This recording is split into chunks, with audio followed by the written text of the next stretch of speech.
જય શ્રી કૃષ્ણ મિત્રો. નેપોલિયન હિલનું એવું માનવું છે કે કલ્પના શક્તિ એ ભગવાને માનવજાતને આપેલી સૌથી મોટી વસ્તુ છે.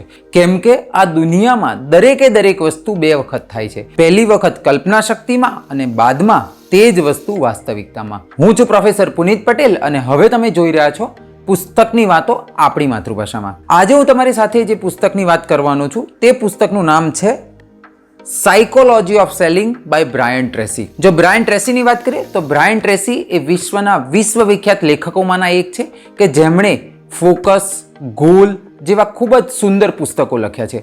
તેમનું આ પણ વિશ્વવિખ્યાત પુસ્તક છે. આ પુસ્તક 1985માં લખાયું હતું.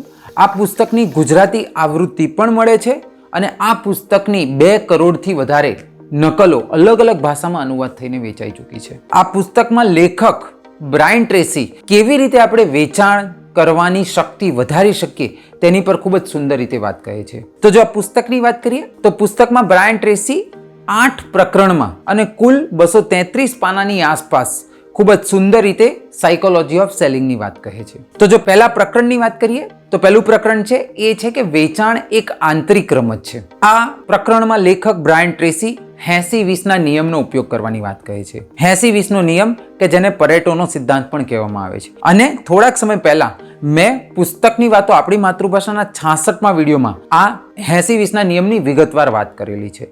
તો જો તમને 80-20નો નિયમ સમજવો હોય તો તમે ચોક્કસથી તે વિડીયો જોઈ શકીએ છો. હવે જો વાત પર પાછા આવીએ તો આ જ પ્રકરણમાં લેખક એવું પણ કહે છે કે વેચાણ એક આંતરિક રમત છે, માટે તમે માનસિક રીતે સ્વસ્થ થઈ જાઓ કે જેથી કરીને માનસિકતાથી તમે તમારું વેચાણ વધારી શકો છો.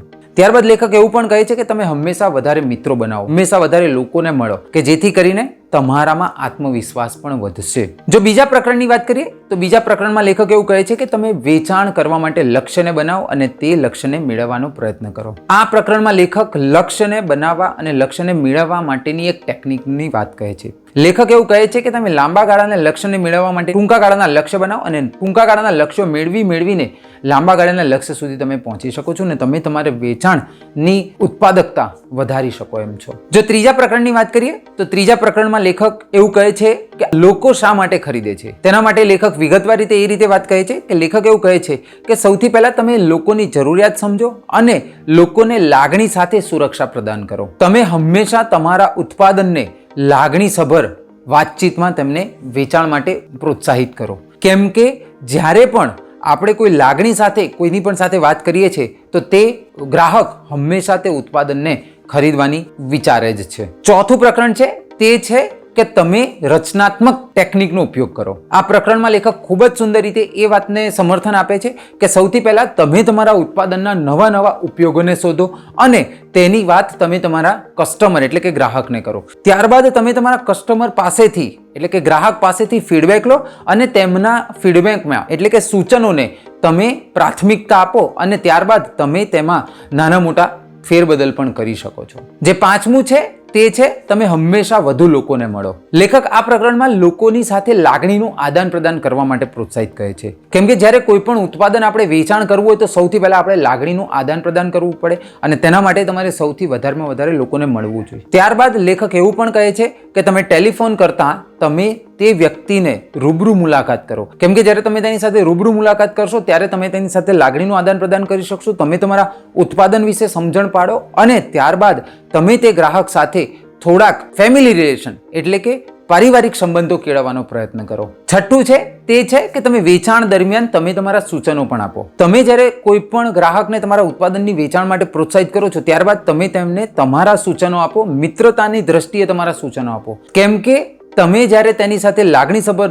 સંબંધ કેળવશો અને જ્યારે તમે તેને મિત્રતાની રીતે સૂચનો આપશો ત્યારે ચોક્કસથી તમારા ગ્રાહક તે ઉત્પાદન લેવા માટે પ્રોત્સાહિત થશે. સાતમું છે કે કેવી રીતે વેચાણ કરી શકાય. તેના માટે લેખક ખૂબ જ સુંદર રીતે 2 ટેકનિકની વાત કહે છે. પહેલું છે ધ એપ્રોચ ક્લોઝ અને બીજું છે ધ ડેમોન્સ્ટ્રેશન ક્લોઝ. તેમાં લેખકે ખૂબ જ સુંદર રીતે આ બંને ટેકનિકની વિગતવાર વાત કરી છે. 8મું પ્રકરણ કે જેમાં લેખક તે 10 ચાવીની વાત કહે છે કે જેથી કરીને આપણે આપણી ઉત્પાદકતામાં વધારો કરી શકીએ, આપણી સેલિંગમાં વધારો કરી શકીએ. તેના માટે વિગતવાર વાત કરે છે. તેમાંની પહેલી ટેકનિક છે તે છે કે તમને જે કરવું ગમે છે તે કરો. બીજું છે કે તમે તમારી જાત ઉપર કોઈ પણ પ્રકારે શંકા ન કરશો. ત્રીજું છે કે તમે દ્રઢતા સાથે તમારા સંકલ્પ પૂરો કરવા માટે આગળ વધો. ચોથું છે કે તમે હંમેશા શીખતા રહો. પાંચમું છે કે તમે તમારા સમયનો હંમેશા સદુપયોગ કરો.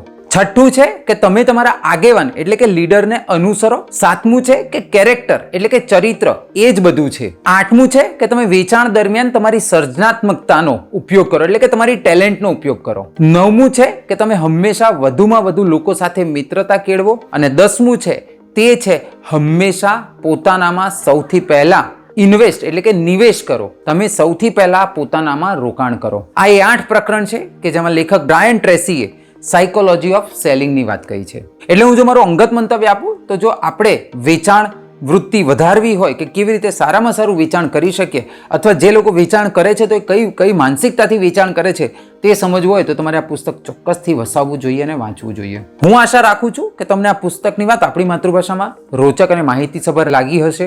હું એવું ઈચ્છું કે તમે આ પુસ્તકની વાત આપણી માતૃભાષાના વિડીયોને દેશ અને દુનિયાના ખૂણે ખૂણે વસતા ગૌરવવંતા ગુજરાતી સાથે શેર કરો કે જેથી કરીને તેમને આવા વિશ્વ વિખ્યાત પુસ્તકની વાત આપણી માતૃભાષામાં મળી રહે. અને હું અંતમાં કહું છું તેમ સમય અને પૈસા એ બંનેનું પુસ્તકમાં કરેલું રોકાણ હંમેશા સર્વશ્રેષ્ઠ વળતર આપે છે. હવે દર સોમવારે મારા સોશિયલ મીડિયા હેન્ડલ્સ ઉપર વધુ એક પુસ્તકની વાત આપણી માતૃભાષામાં. જય જય ગરવી ગુજરાત. જય હિન્દ.